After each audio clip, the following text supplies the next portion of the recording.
যদি গণভোট হারাম হয় তাইলে সংসদ নির্বাচনও হারাম। আর সংসদ নির্বাচন হারাম হলে এখন এদেশে কোনো সরকার নাই। আগে যারা ছিল এরা পালায়ে গেছে, আর এখন যারা আছেন তারা তাদের বক্তব্য অনুযায়ী বৈধ নন। আমরা সরকারকে অনুরোধ করব, মেহেরবানি করে জনগণের রায়কে অপমান করবেন না।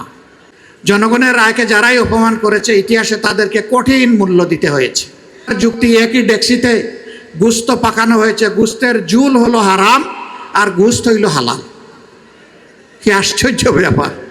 হারাম হলে তো দুটোই হারাম, হালাল হলে দুটোই হালাল।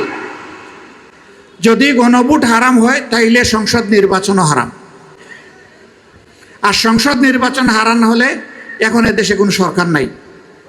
আগে যারা ছিল এরা পালায়ে গেছে, আর এখন যারা আছেন তারা তাদের বক্তব্য অনুযায়ী বৈধ নন। তাহলে দেশটার কি হবে? হ্যাঁ, doctrine of necessity and will of the people বলে যে কথা আছে, যে এটা হচ্ছে সংবিধানের উপরে এর পজিশন।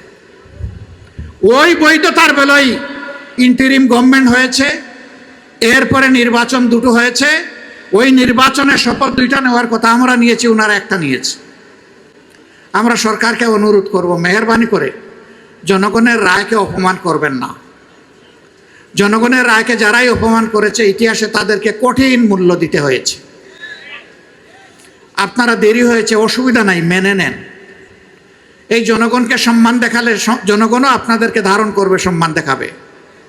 কিন্তু জনগণের মুখোমুখি হয়ে গেলে, এই রায় অগ্রাহ্য করলে, শুধু দলীয় স্বার্থে, গোষ্ঠী স্বার্থে যদি এই রায় অগ্রাহ্য করেন, জনগণ অতীতেও কাউকে ছেড়ে কথা বলে নাই, আগামীতেও ছেড়ে কথা বলবে না।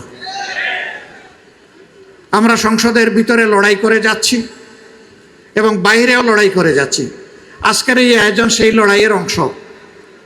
আমাদের লক্ষ্য অর্জিত না হওয়া পর্যন্ত, জনগণের মুক্তি অর্জিত না হওয়া পর্যন্ত, ফেসিবাদের শেষ চিহ্ন বাংলাদেশ থেকে বিদায় না দেওয়া পর্যন্ত ইনশাআল্লাহ তাআলা লাজিম আমাদের লড়াই অব্যাহত থাকবে।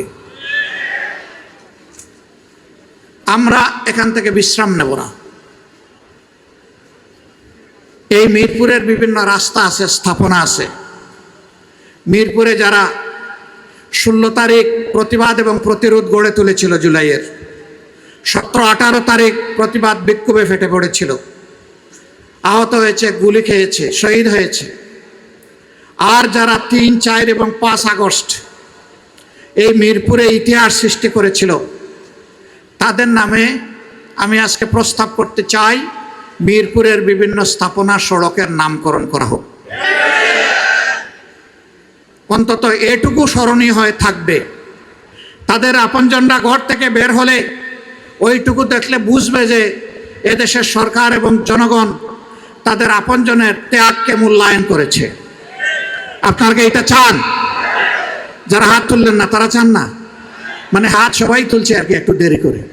তার মানে আপনারা সবাই চাচ্ছেন। আমরা সরকারের কাছে এই দাবি জানালাম। সরকার যদি এটা করে, মোবারকবাদ। আমরা বলেছি সরকারের সকল কাজে ধন্যবাদ দিব, অভিনন্দন জানাবো। খারাপ কিছু হলে প্রতিবাদ করব, শক্তি থাকলে প্রতিরোধ করব, এটা আমাদের অঙ্গীকার। যদি সরকার এটা করে আলহামদুলিল্লাহ, ধন্যবাদ জানাবো। যদি না করে, আল্লাহ আমাদেরকে কোনো সময় তৌফিক দিলে আমরা করব ইনশাআল্লাহ।